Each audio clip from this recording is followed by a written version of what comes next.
Welcome back to Chapter 11, Nervous System Divisions. This is lecture video number 5. We are going to pick up speaking about the autonomic nervous system. So the autonomic nervous system is an efferent part of the peripheral nervous system. Efferent, of course, meaning motor. It functions without conscious control, meaning you don't have to think about the functioning of the autonomic nervous system, which is why it is autonomic, self-regulating, without your conscious thought. It controls visceral activities. Remember, the visceral activities are those that you don't think about. They just happen automatically. It regulates smooth muscle, cardiac muscle, and glands. Cardiac muscle, muscle of the heart; smooth muscle, involuntary muscle of the organs. Then, of course, your glands. The autonomic nervous system helps to maintain homeostasis by regulating those muscles and glands so that your body is in balance at any given time, regardless of what the stimulus is that the receptors are receiving. It helps your body respond to stress. So again, you automatically respond to the stimulus that you are presented with. And it prepares your body for exercise and intense physical activity by moderating those involuntary efferent functions of the body.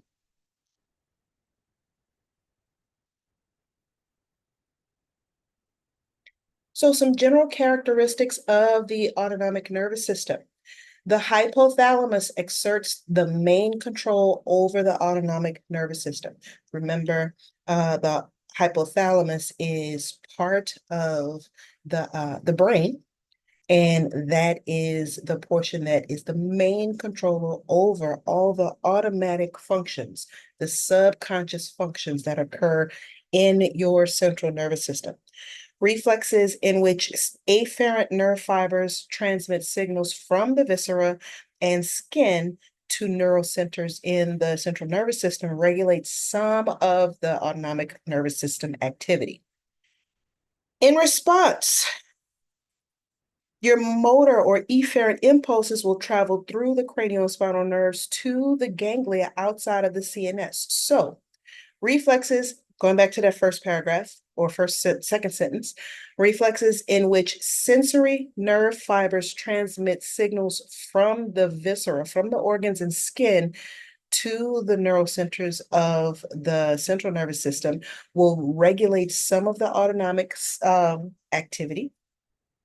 In response to those sensory signals being sent to the central nervous system, your efferent impulses will go from those cranial and spinal nerves to the cells or the nerves outside of the central nervous system. Impulses will continue to the effectors, the muscles and glands, which will respond to those nervous impulses by contracting, secreting, or by not doing anything, by being inhibited. Remember that anytime you get nervous system impulses to a cell, tissue, or organ, it does not necessarily mean that that effector is going to actually do something. Sometimes that signal is telling it to stop so that something else can function. Now, we know that the autonomic nervous system is a part of the peripheral nervous system, but now we will talk about the different parts of the autonomic nervous system. The autonomic nervous system is made up of two divisions. You have your sympathetic division and the parasympathetic division. Sympathetic is fight or flight. Parasympathetic is rest and digest. The sympathetic fight or flight is your basic stress response. Your stress response is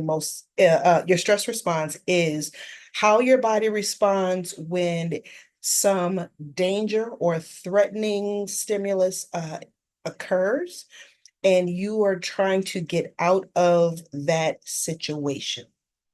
So sympathetic division is most active under energy requiring stressful emergency situations. The parasympathetic is responsive any other time. So parasympathetic is called rest and digest. It's most active under resting, non-stressful condition. So just from the names alone, fight or flight, and then rest and digest. These are two opposing functions of the body. So when you're under stress, you're trying to figure out how to get out of danger. Your body is trying to figure out how to either fight your way out of that danger or just run from the danger itself. When you are trying to get out of danger, there is no resting, there is no digesting. So this means basically that some functions of the body are shut down when your body is under stress.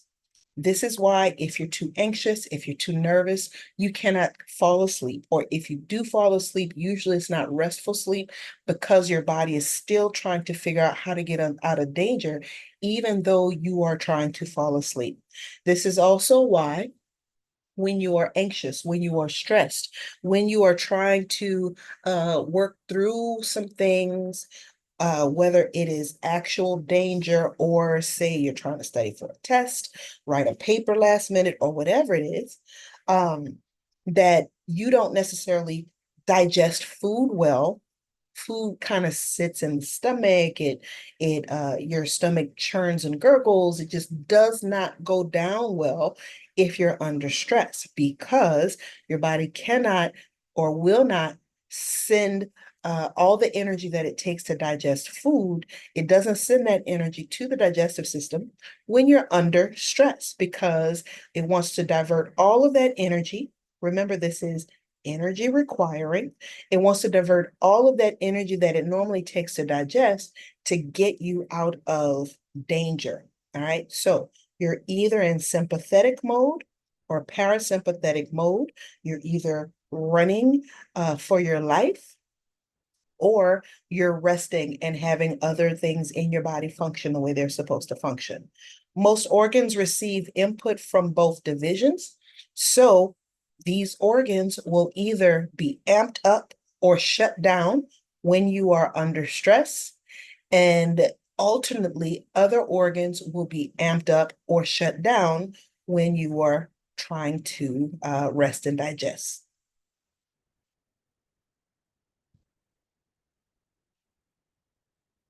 So the sympathetic division of the nervous system, of the autonomic nervous system, is located in the thoracolumbar division of the nervous system. That is T1 to L2.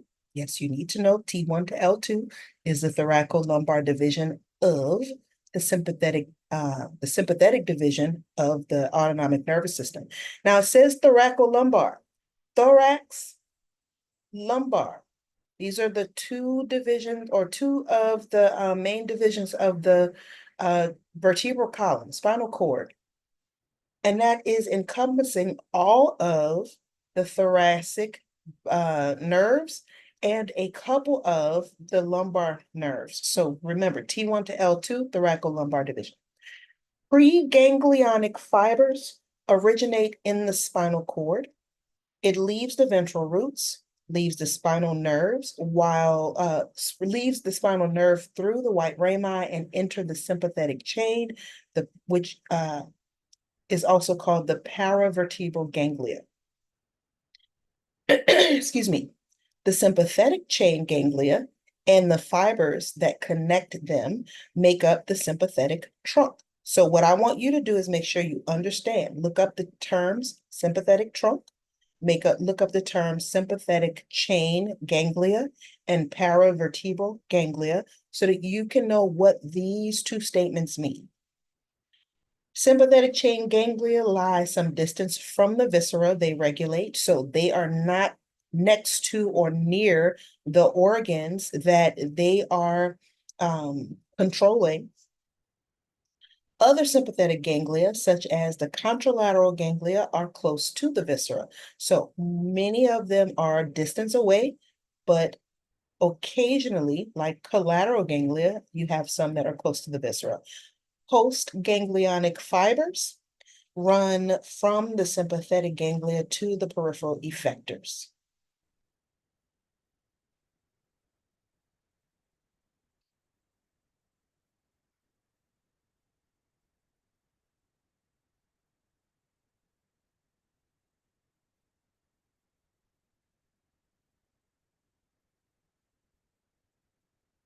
All right.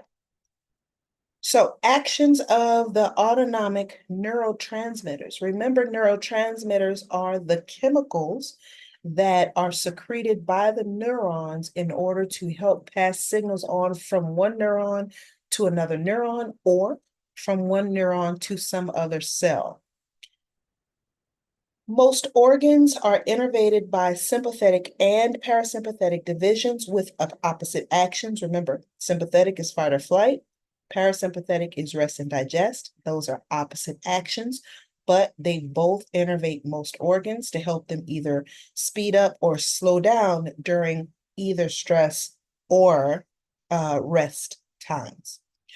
Actions result from binding to protein receptors in the membrane of the effector cells in synapses or neuromuscular junctions. So the actions of the neurotransmitters that are released in the synaptic cleft result from those neurotransmitters binding to a receptor, and these receptors are made up of proteins.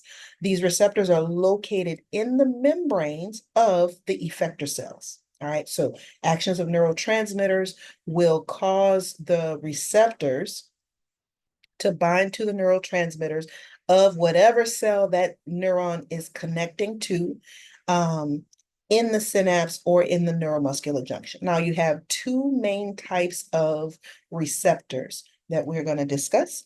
You have cholinergic receptors and adrenergic receptors.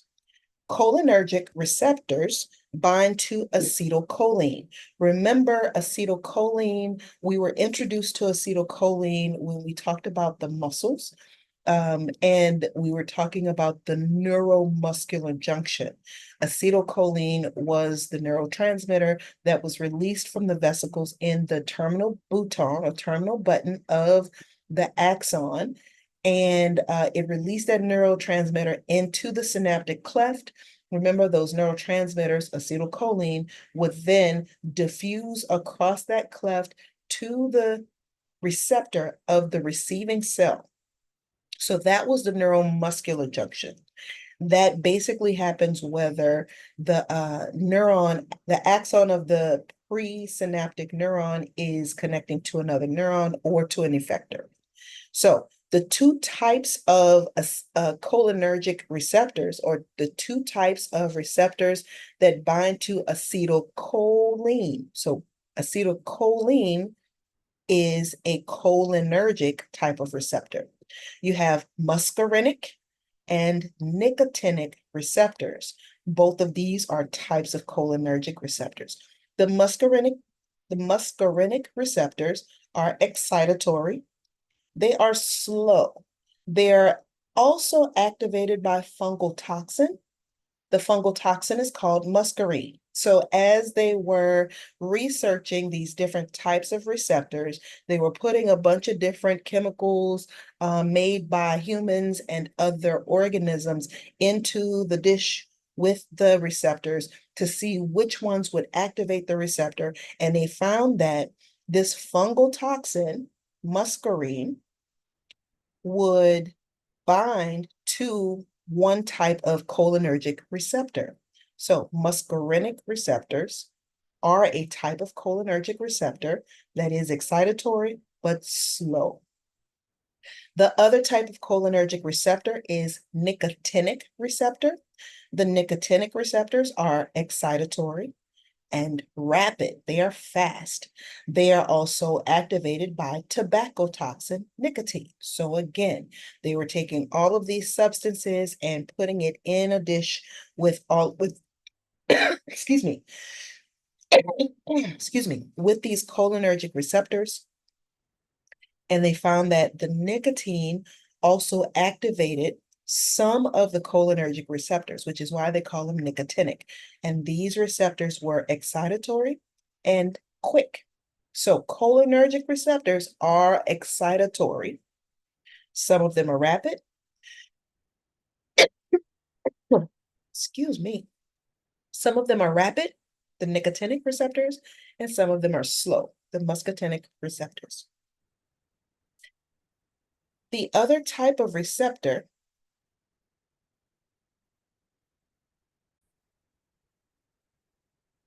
the adrenergic receptor, binds to epinephrine and norepinephrine.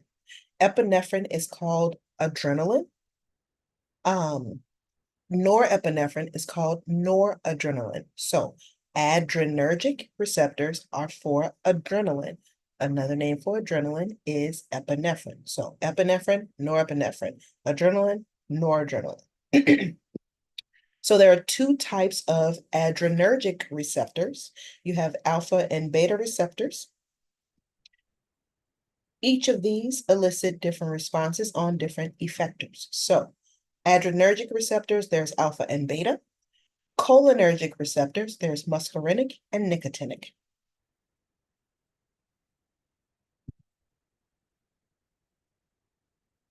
All right. So terminating autonomic neurotransmitter action. There has to be some way of stopping the actions of the autonomic nervous system. After acting at a synapse or a neuromuscular junction, neurotransmitters must be removed or inactivated in order to prevent continuous stimulation of the postsynaptic cell. So let's start with postsynaptic.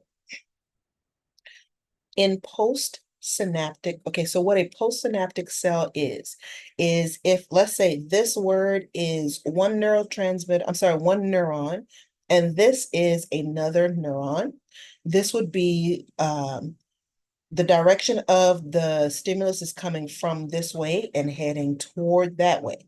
So if this space between these two words is the synapse, and the stimulus is coming from this way heading to that way, then this would be the presynaptic cell, or the presynaptic word in this case, and this would be the postsynaptic, because this would be the synapse, this is after the synapse, this is before the synapse if the direction is heading from left to right. So the postsynaptic cell is the cell that is receiving the stimulus in that particular stimulus pathway. Now, after acting at the synapse, whether that synapse is nerve to muscle, or nerve to some other cell, those neurotransmitters would continue to sit on the receptors of the postsynaptic cell and continue to either stimulate or inhibit the function of those postsynaptic cells until and unless that neurotransmitter is removed from the synapse. And that neurotransmitter, in many cases, will need to be inactivated or digested. Inactivated by being digested. So we have acetylcholine esterase. I know these words are very long. Remember that words in science and in medicine usually are a bunch of word parts put together. So if you see a super long word, break it down until it's word parts. Acetylcholine esterase. Acetylcholine, we already know that that is a neurotransmitter. Anytime you see ASE at the end of a word, you know that it's an enzyme. Ester has to do with the shape, or how those molecules are put together, what arrangement it is. So acetylcholine esterase is an enzyme that has something to do with acetylcholine. In this case, the acetylcholine is decomposed by the acetylcholine esterase. The other enzyme is monoamine oxidase. Monoamine oxidase. Norepinephrine from the adrenergic fibers. Remember, norepinephrine is noradrenaline. So norepinephrine from those adrenergic fibers is removed from the synapse by active transport. Remember that active transport is transport that requires energy in order to move one thing from one place to another.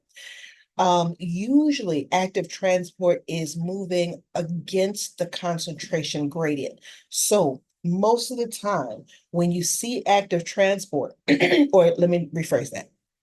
Many times when you see active transport, it is moving things from low concentration to high concentration. Naturally, everything wants to move from high to low concentration, but typically it will take energy and effort to move it from low to high. So norepinephrine from the adrenergic fibers is removed from the synapse by active transport and inactivated by the enzyme monoamine oxidase. So energy is required to remove or to move norepinephrine from the synapse and then inactivate it. All right, monoamine oxidase is the enzyme that is going to inactivate norepinephrine so that the postsynaptic cells will no longer be stimulated by norepinephrine.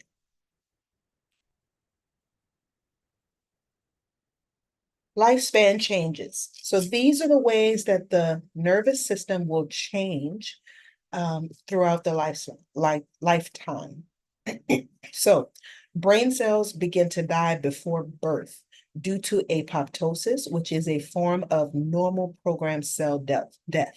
The word apoptosis, please make sure that you're looking up the definition, the specific definition, but apoptosis, the process is basically programmed cell death. Each of your cells has a lifespan.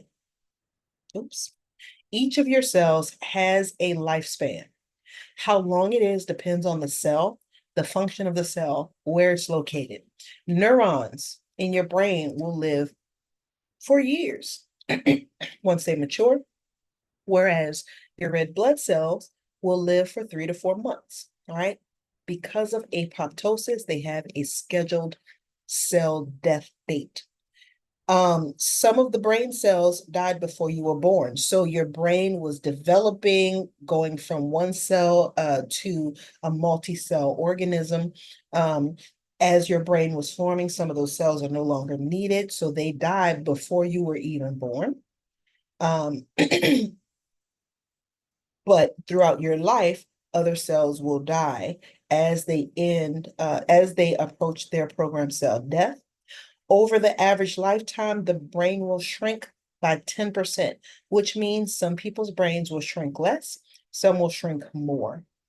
There will be more gray matter than white matter lost with aging. Remember that the gray matter is unmyelinated cell bodies and unmyelinated axons.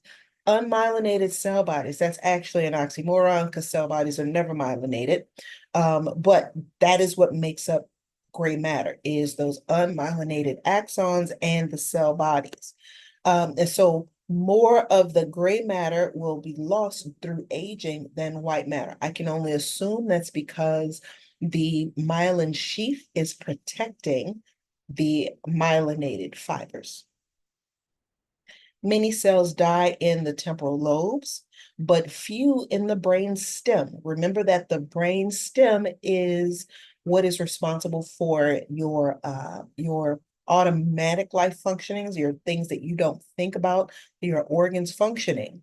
And they need to be there so that you may have cognitive decline. So cells dying in the temporal lobe. Remember, the temporal lobe is in the cerebrum. The cerebrum is responsible for those higher mental functioning, thought, reason, memory, etc.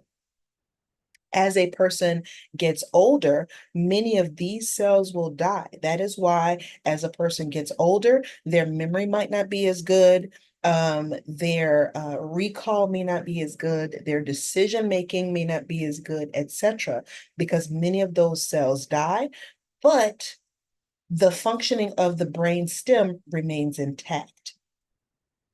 By the age of 90, the frontal cortex has lost half of its neuron. So all of the things that the frontal cortex does, half of those neurons will be lost by the time a person reaches 90 years of age due to so many different factors. The number of dendritic branches in the cerebral cortex will decrease. There will be a decreased level of neurotransmitters overall as a person gets older. The action potential, excuse me, action potential propagation rate will decline by 5 to 10%. So how many action potentials are created because of a certain stimulus over time will start to decrease by 5 to 10%. The person's memory starts to fade. Your reflexes will start to slow down because remember, you don't have as much neurotransmitter. You may not have as many neurons themselves. The action potentials will slow down. So all of that will cause slower memory, slower response. It may even cause an increased risk of fainting and falling. So because your your neurons are not working as fast, as quickly, there are not as many of them, there's not as much neurotransmitter being released, then a person, say, when there is a stimulus, when there is an imbalance, say the wind blows you to the right, you're not as able to hold yourself up against the wind, or you're not as able to respond to a change in your balance, your change in your posture as quickly, and that will increase your risk of falling and fainting.